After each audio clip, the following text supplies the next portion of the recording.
Hello everybody, in this video we'll be tackling some bad shinies from Pokemon Sun and Moon. This list was more difficult to come up with considering most Pokemon in this generation have good shiny forms. And it doesn't help that I fixed most of the bad ones already, but let's jump straight into my shiny fixes. Starting off this list, we have Wishy-Washy. Its shiny turns its body a slight yellow, making it not too noticeable, and it's the same with its school form. For my first shiny, I decided to give its body a green hue while changing the blue to a deep purple. I think the green accents perfectly in this shiny and translates well to its school form. For the second shiny, I went pretty basic, giving it an aquamarine body with a gray belly. Seeing this, I think Game Freak could have gotten away with just a color shift and fans would have been happy. Lastly, I decided to turn it purple, another hue shift, but this color scheme falls in line with how shinies were created in the first few generations.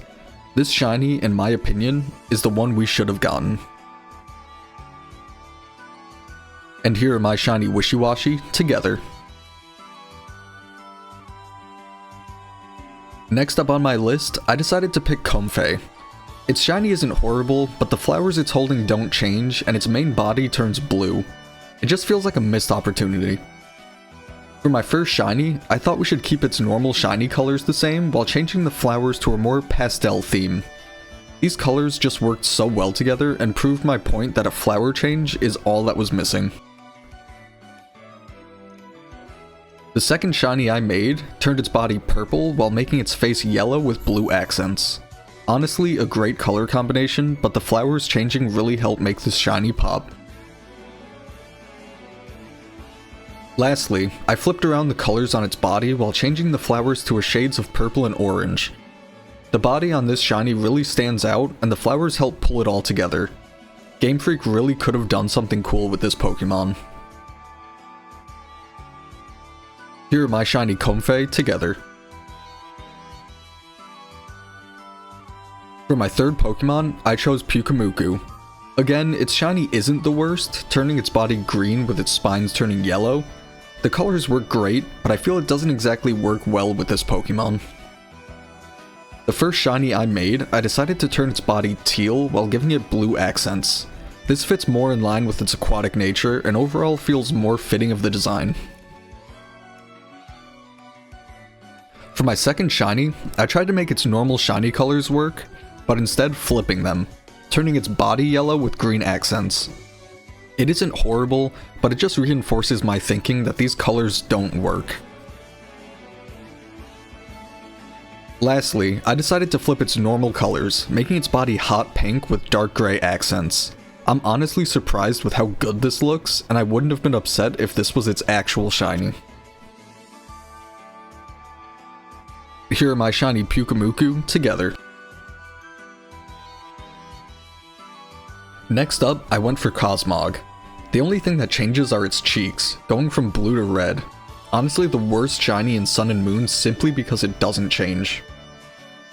For my first shiny, I kept the red cheeks but shifted its cloud to a teal and purple hue, turning the gold ring silver. While this isn't an extreme change, it just goes to show a simple shift can make the difference. My second shiny, I decided to turn its body different shades of blue with a red streak in the center, while also giving it teal and purple accents. This shiny is such an amazing combination of colors, each one perfectly complementing each other. For the last shiny, I made it more in line with its evolutions, turning it completely red with silver accents and eyes. This is what Cosmog's shiny should have been, and it's honestly sad this isn't the shiny we got. Here are my shiny Cosmog together. For my next shiny fix, I picked Marshadow. Its shiny only changes its fighting form, turning the green purple. It's a good color shift, but it's impossible to tell it's shiny unless it attacks. For my first shiny, I turned its body black and eyes green, while also making its green turn red with blue accents. The darker body really helps, and if the purple stayed, I would have been happy with its normal shiny.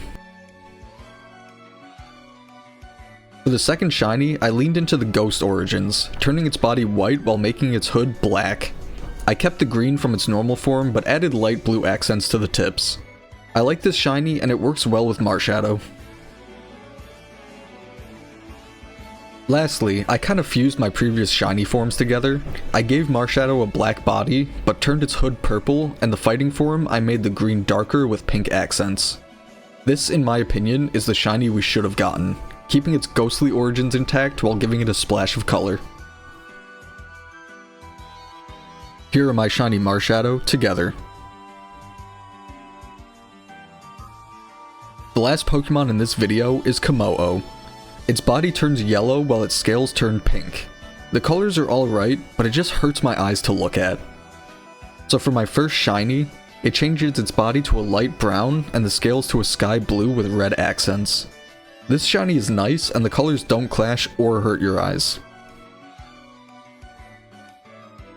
For my second shiny, I decided to turn its body red and its scales silver with yellow accents. I basically swapped its colors around with the red body working well to signify both its dragon and fighting typing. Lastly, I made its body a deep navy blue while making its scales orange with purple accents. The orange and blue complement each other great, and the purple gives it a much needed splash of color. Here are my shiny KOMMO-O together. Thank you guys so much for watching this video. Leave a comment of which shinies you liked or ones you wish to see. Please consider liking and subscribing, it helps the channel out a ton and it lets me know that I'm doing something you guys like. But with that said, this is Let's Go 115 signing out. Peace.